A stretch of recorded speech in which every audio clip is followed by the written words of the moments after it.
Put your phone down for a second. Actually, notice what just happened in your body when you read that. A tiny resistance, a small pull, like something in you didn't want to let go. That's not addiction. That's not weak willpower. That's not a generation problem or a tech problem or a discipline problem. That's avoidance. And the thing you're avoiding, it's been sitting there quietly, waiting, every single time you picked up your phone today. You just didn't know it had a name. Here's what actually happens. You sit down to work on something that matters, a goal, a project, a conversation you need to have. And within 30 seconds, sometimes less, your hand finds your phone. You tell yourself you're just checking one thing, but you're not checking one thing. You're escaping one feeling. Maybe it's the anxiety of starting something hard. Maybe it's the discomfort of sitting with a thought you haven't processed yet. Maybe it's loneliness that you haven't admitted to yourself. Maybe it's the quiet fear that even if you try, it won't be good enough. The phone doesn't create those feelings. It just offers you a door out of them. And here's the part that hurts. It works. Every single time.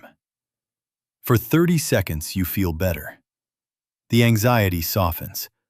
The discomfort disappears. And your brain learns exactly what to do next time those feelings show up. Reach for the phone. Feel better. Repeat. That's not addiction. That's a coping mechanism. And there's a very important difference. Here's where everything changes. Addiction is about the substance. Coping is about the wound. When you try to fix phone addiction by deleting apps or setting timers or putting your phone in another room, you're treating the substance. And it works for maybe 3 days. Then the feelings come back. And the phone comes back with them. Because the door is still there.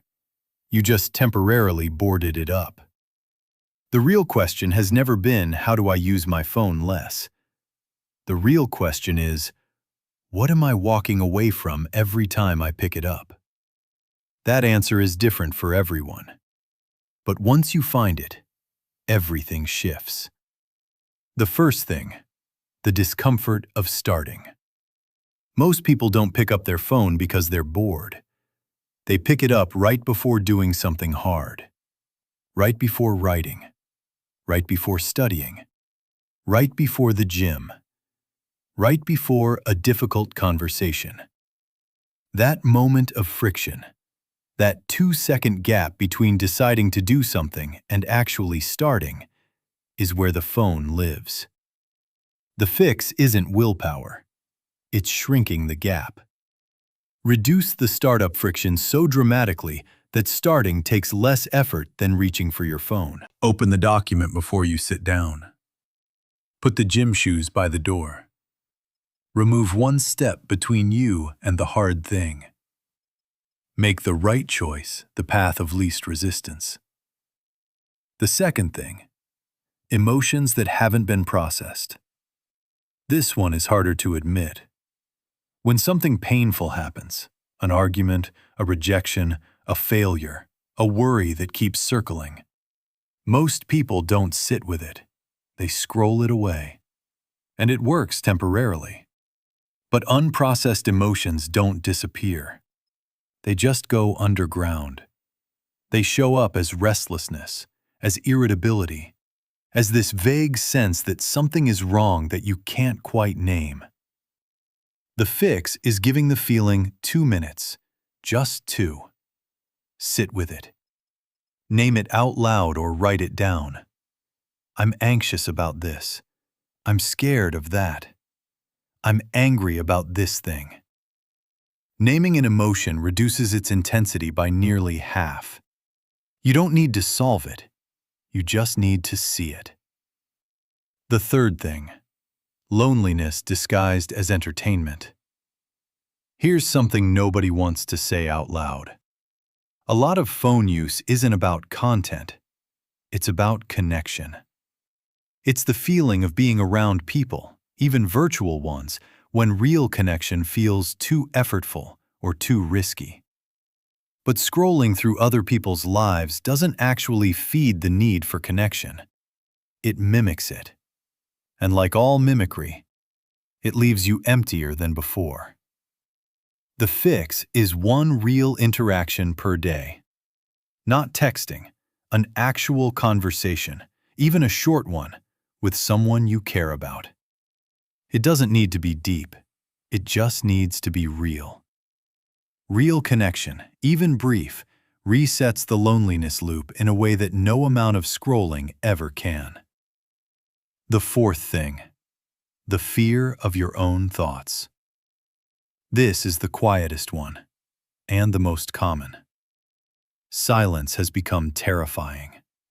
Not because silence is bad, but because when everything goes quiet, the thoughts you've been outrunning finally catch up.